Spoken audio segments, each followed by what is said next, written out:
Yeah, no problem. Oh, there we go. Um, yeah, so it's really nice to meet you. And obviously, I found your post on Reddit, mostly on the NoFap porn addiction forum. Can Yeah, you just explain, like, really briefly how you came to find that on Reddit, how you came to be part of that?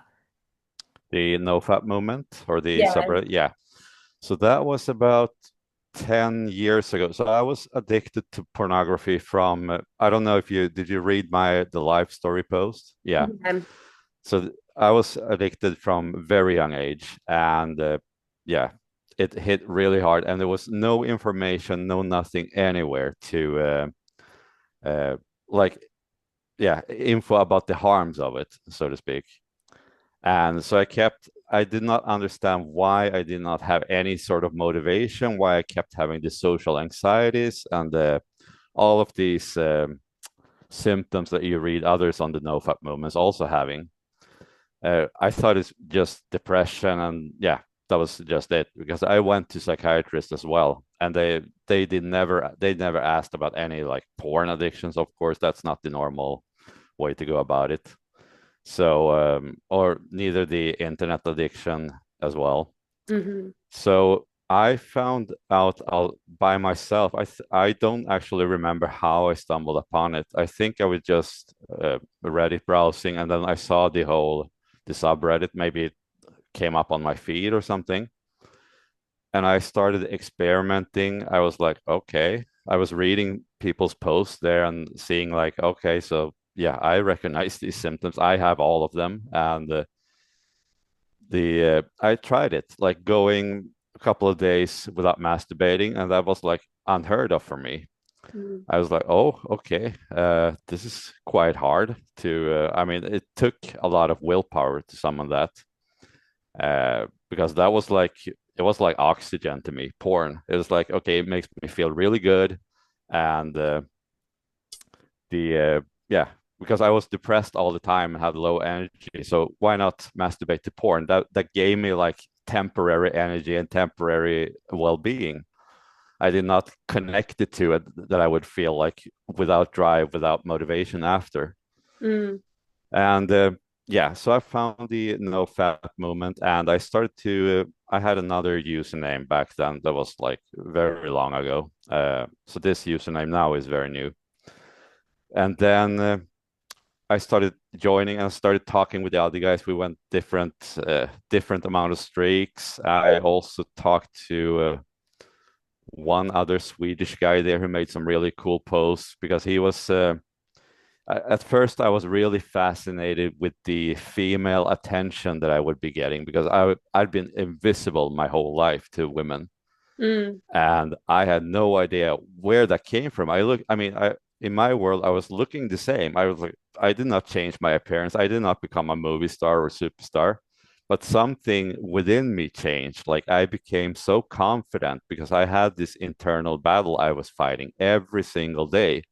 I was taking these cold showers, and somehow women, not only women, but men also saw that confidence. There was like, you're a completely different person. What's going on with you? Are you taking steroids? I was like, no, I'm not. I'm just, yeah. I did not want to say what I was doing. I mean, it was a secret or hidden battle. It was You like could my see own. that other people were noticing a difference in you. Yes, yes, very big no, difference, and it was very noticeable.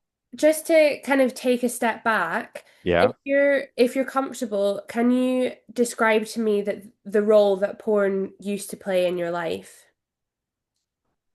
I mean, it was I think that's I've been addicted to a lot of things, and that is the key foundation to all of my addictions. It is, I've been addicted to, I don't know if you are familiar with the benzodiazepines, like yeah, prescription drugs, sort of, but I would get them from illegal places. Yeah. And I would be addicted to alcohol. I would be addicted to video games and all of those things. Each addiction just kept creating a new addiction. I was like, yeah, it kept feeding on each other. but the root of it all for me was the porn addiction, because that was the number one hardest thing to quit, because that one was so ingrained and so powerful, and uh, it's so easily accessible. It's imagine like having heroin addiction, and you're trying to quit, but there's no money issue. Porn doesn't cost anything, so every day you'd be having like free heroin spawning in your fridge, for example, and you're trying to quit that. It creates an insane amount of willpower. Yeah, and what I found quite interesting as well from your post was that you say that porn, other things like video games or like alcohol or whatever, they have like an age restriction attached to them, and you kind of Hmm. understand why, but with porn, you kind of wrote that you didn't understand why and you didn't understand the dangers going into it. Yes, exactly. I think because it was so new, and it's still, I mean, right now there are a lot of good information out there, but it's still not enough in terms of teaching the young people, like those in school, preschool. They're accessing porn when they're 10 years old, like most of the male. Uh, it's almost hard to find a 10-year-old guy who has not seen porn at this stage and age. Yeah, that's And that's quite shocking actually. it is, and it's getting worse because they get lost in the sauce, so to speak, when it's all of the porn I was with when the whole thing started escalating from these still images and escalating up to these tube sites and everything. Because the high speed porn is what really changed everything. Because then you don't have that wait for 5 minutes for one single image. Now you have different type of videos and everything within just it's instant. Yeah. And then yeah, Well, go yeah, ahead. I guess I think we might be moving on to the same point here is that I Yeah. think then like what has now come is the AI. Um and I think that's almost the next stage, or that's kind of how you Hmm. outlined it in your post as well. Yeah. So when did you first come across AI pornography and what was your initial reaction to it? I think that was probably 1.5 year ago, perhaps, because I relapsed into porn. I stopped porn about 10 years ago. And Hmm. then I wrote, everything was getting better. And I thought I could re-invite those porn demons back inside again because, yeah, I mean, I dealt with them before, but no, it was a heavy price that I paid. And I think the first, yeah, probably 1.5 year ago or something. And that I I registered mostly because I knew at that time that I was going to quit like 100% like I have now.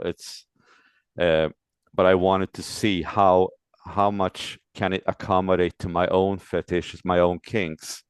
So when you develop like these porn kinks and everything, you escalate them to really disgusting fetishes and kinks. It's unimaginable because you have to have these you have to shock yourself constantly in order to get that sort of dopamine hit again. That's why the novelty goes to the more and more extremes. And that's why also the AI thing are so dangerous because normally when you go to the more extreme kinks and everything, there's less and less what's it called, offers for that particular kink. Hmm. And so it's hard to find those extreme novelties to satisfy them. But with AI, you can satisfy those extreme kinks all the time, and you can dig even deeper and get even more deep in the rabbit hole there. So it's going to be endless, and that was my experience too about a year ago when I tried it. And you could create your own girlfriend or whatever partner. So you could have these. I was into the chatting thing as well. I mean, I'm pretty good with imagining things, and so I could have like these texting or sexting role plays or whatever with the AI girlfriend or AI partner, And Mm. it would be similar to watching a porn movie to me. And on top of that, you could also create images or small video clips that accommodate to those texts and ever. So it became even more real. And I think that's going to feed even more into the dangers that I'm trying to uh, warn people about. So yeah, Yeah, because it's interesting because you're right, it's limitless and yeah, it's also very realistic. Like yes, the connection that I mean my previous project was working a lot on people using AI for therapy, and even mm, in that instance, people really do build a connection with it that mimics yeah, a real life relationship. yes. Um, so I suppose you've kind of already like touched on this, but is there any, apart from those that we've just said, is there any other kind of dangers that you think this AI pornography poses? I think, I mean, it's because when you can combine pornography with like emotion or girlfriend bonding as well, I think that's combining two particular dangers into one. With porn, you can't create any sort of emotional connection. Mm. You can just see a girl or a guy or whatever. But with the AI, you can create more of an emotional bond that will be the perfect girlfriend and the perfect porn partner for you. I mean, how is any real girl going to ever compete with that? It's going to eliminate. So I guess a common pro or for the AI thing would be that people uses would probably be to, I mean, it's going to help all the lonely guys, or because it's a lonely epidemic, and yeah, there's a lot of lonely guys, etc. But I think it's very similar to, let's say uh, you're living in a place that's very dusty and you get headache from inhaling so much dust, so you have to take painkillers all the time. So yeah, you heal yourself, you heal the symptoms, you don't attack the root of the issue.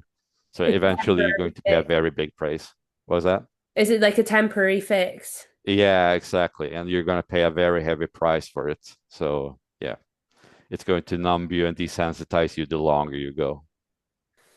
And so this kind of connects as well, but from your perspective, how does this hyper personalized and like customized AI porn change the psychological impact that porn has on you? Uh, what do you mean exactly? So I suppose like you kind of just touched on it there that it's almost different because you feel like a bonding with it, like a Oh connection. yeah. Yeah, yeah, yeah.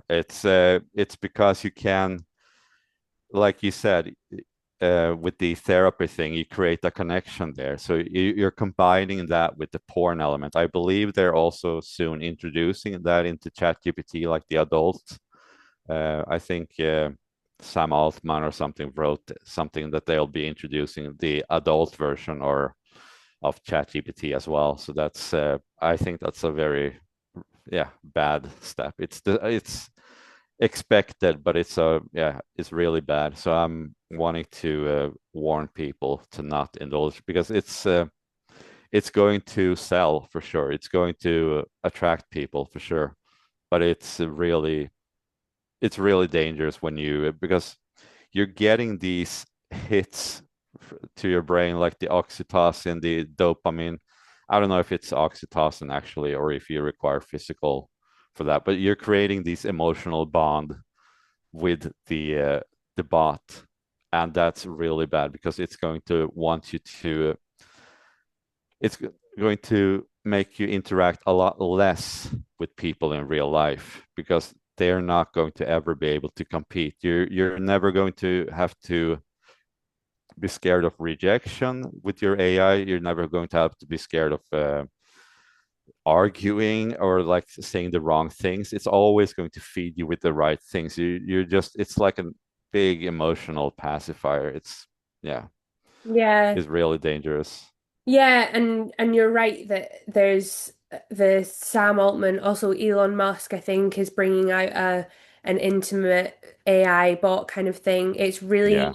It's from our research, we've kind of found that it isn't just something that's kind of happening accidentally, it's actually being quite endorsed by these big tech companies. Yeah. Um, so I suppose then beyond the addiction side of things, what what ethical or moral concerns do you think or do you see with AI pornography? Um, it's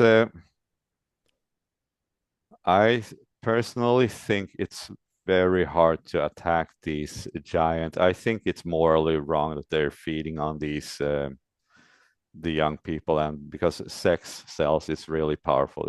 It's extremely powerful, but it's also expected, and it's not going to work to attack them directly. I don't think that's going. What's going to work is to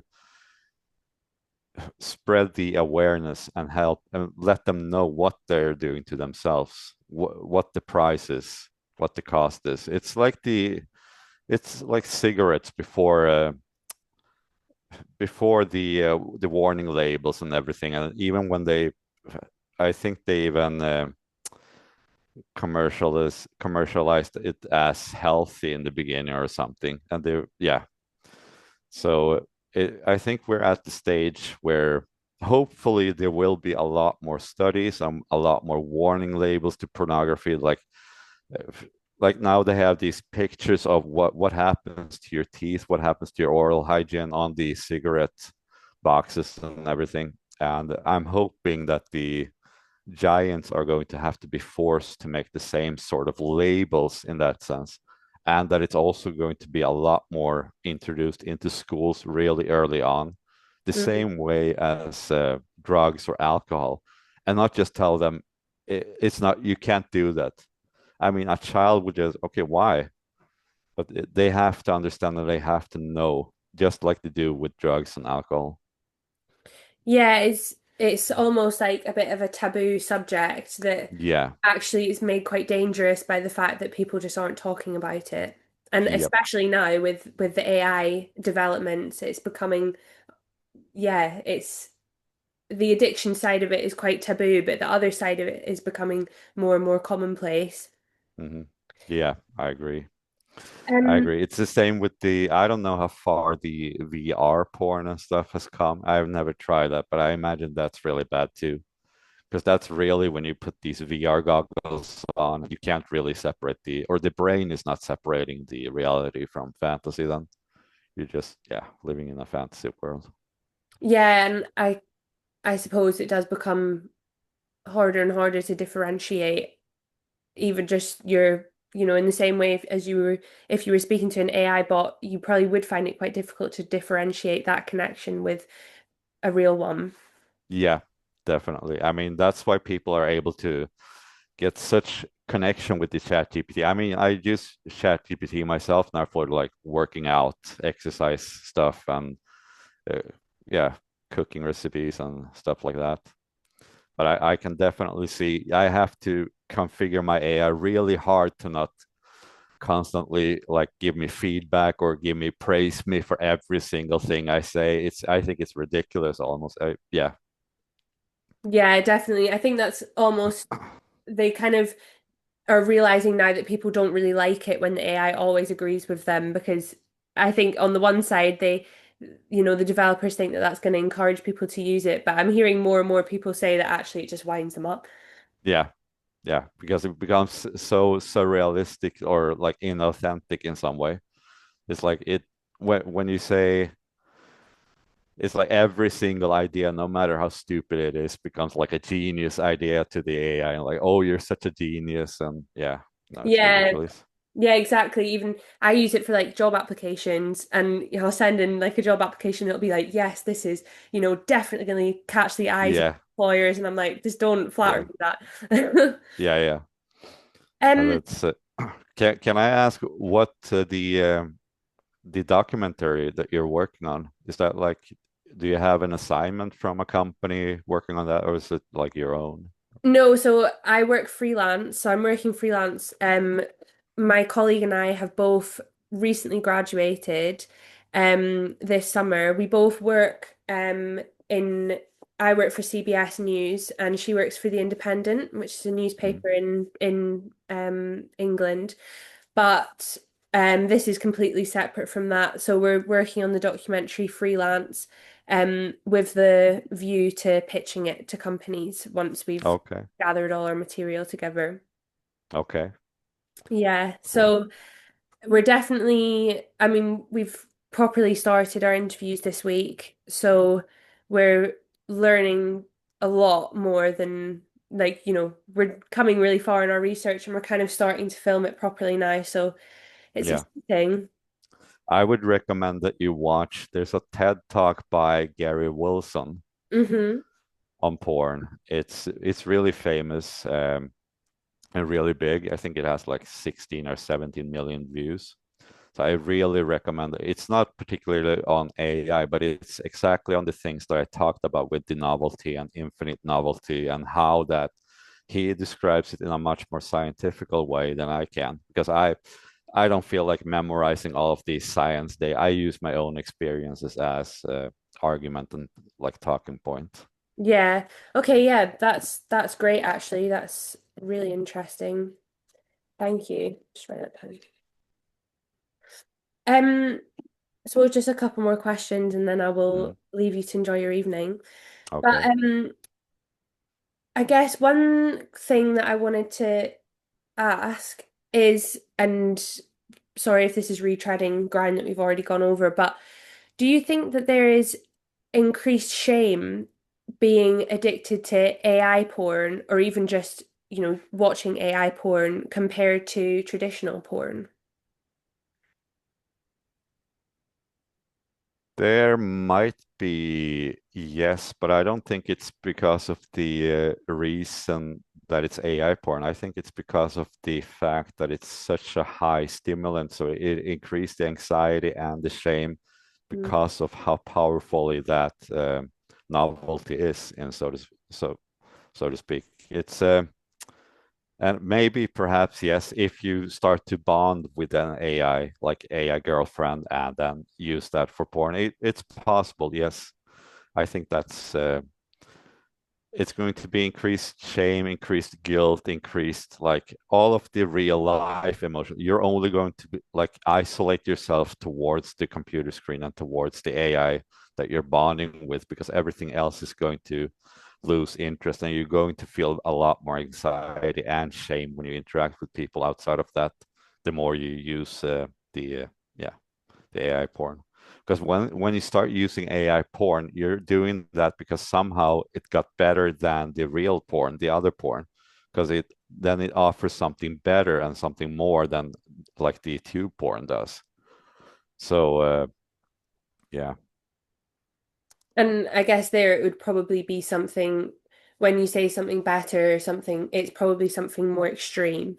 yes, Yeah. 100%. And it yeah, more extreme and it gives you chance to delve even more into shocking things and more into because you're only going to have those extreme and then for a week it's you're going to have your kink for like a couple of weeks every day. That's a couple of different variants of it, and then you're going to get dive even more and more into more extremes. You're going to want it's a it's a really disgusting rabbit hole. I cannot stress that enough. And I suppose one question just to finish on, how would you say, if it has at all, how would you say your addiction to porn has influenced your attitude towards women? Oh, that's been yeah. Okay, so when I was porn addicted, I would feel really anxious and also almost frustrated when interacting with women because to me, when my brain, I taught my brain to get instantly, like without any sort of delayed gratification or getting to know the person, it's instant pleasure from women. And that would be like, okay, in real life, if I interact with a woman that I find attractive, I want her instantly. I want that sex or whatever instantly. Why do I have to like go out with her? Why? I mean, not that I was dating a lot because I was so addicted, but still, why would I have to put in work to it was those were not like my real thought process, but those were the subconscious processes and made me like not wanting to interact a lot with women in that sense because I was like, okay, I want it instantly. Why can't she just jump on me and yeah, give it to me right away? So that was really unhealthy. And I would not be able to look at them without some sort of like uh, sexual look at them. I would not be able to have a normal conversation like you and I are having right now, and without wanting or needing something from them. And they could easily sense that too. So it was yeah. They probably maybe they didn't sense exactly what it was, but it's probably like the creep. Oh, that guy's a creep, and yeah, that sort of feeling. And has that changed at all now? Oh yes, yes, 100%. So that's something positive. I really want to express that to those guys who think like that there's no hope or whatever. So if you just quit it 100% and you have to really want it to quit that and like exchange that for things like working out, meditating, yoga, interacting, like yeah, it's changed a lot. I could not see myself approaching women before because I was so anxious all the time, and that's changed a lot. I mean, I'm so much more confident, Yeah. and yeah, Yeah, well, good. I'm really glad to hear that for you. And it sounds like yeah, like it's almost like any addiction, it's kind of it is knocking your confidence because it's yeah, almost like like you said, it's an internal battle and as soon as you take control over that, I can see how that would then give you more control over your life. yes, because I think a big mistake is that people think that they're like secretive or hidden. They only have this sort of nasty, disgusting vices when they're alone in the dark. So like they're being creepy in the dark. But that you can tell on people who has that even in daylight when you interact with people that something's wrong with them. Something's like repulsive with the person, Mm. and it's like residue of those kinks or whatever that you're doing. It's yeah, the shame thing. You can sense that on people. So yeah, it's when you exchange that for like real building, character building, exercising, and doing actively abstaining from porn. It requires a lot of willpower. Everything. It's like a daily battle you have to do, but it's like waves. So at the beginning, it's like really high waves. It's going to be tempting a lot of the time, but then it's like ebbs out and becomes a lot less noticeable. So yeah, I'm practicing personally 100% celibacy right now to heal myself for at least a couple of years, 1 or 2 years. Yeah. Yeah. Yeah, do you think, sorry, just one more question, just because I'm kind of Yeah, interested. Do you yeah. think, had you not become addicted to porn so early at such an early age, maybe it's a bit of a hypothetical question, but do you think you would be able to have, or do you think it is possible to have a healthy relationship with porn?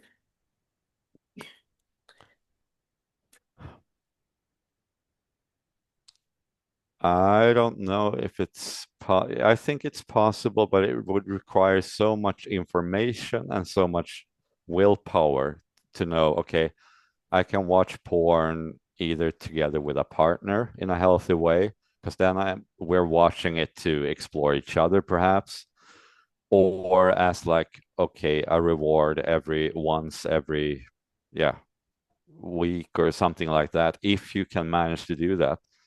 But I have a hard time believing that someone who watches porn, or at least for males, that they're satisfied with watching once or twice every month or yeah. Mm. I think it's really hard. It would be a very minority, I believe. Yeah. Well, thank you so much for speaking with me. I really, really Thank you. appreciate that, especially since you haven't spoken to anybody else about it. Thank you. I have a, it's like a mentorship Discord group. So I have like, I think it's 14 or 15 people there. So we hang out, we challenge each other, and I try to inspire them and help them. And yeah, so it's one of my bigger dreams in life to be able to spread this awareness. Yeah. Well, thank you. I was gonna ask because it's been amazing meeting you over call, but Mm. if it was something that was feasible for you, would you be open for my colleague and I coming to meet you where you live? Obviously, it could either just be like us, if you wanted to show us around where you are, or just show us around the town you live in, or something like that. You can think Yeah, about it as sure. well. Yeah, of course. I'm in a rebuilding phase right now, but I can give you my full life story if you guys are interested and if you would come over and wanted to see. Yeah. Okay. Yeah, Yeah. absolutely. I think that would be, yeah, we would love that if that's something that you could facilitate, definitely. Yeah, for sure. Great. Well, thank you so much, and we'll be in touch. Yeah. Thank Yeah. you. No problem. Bye-bye. Have a lovely evening. You too.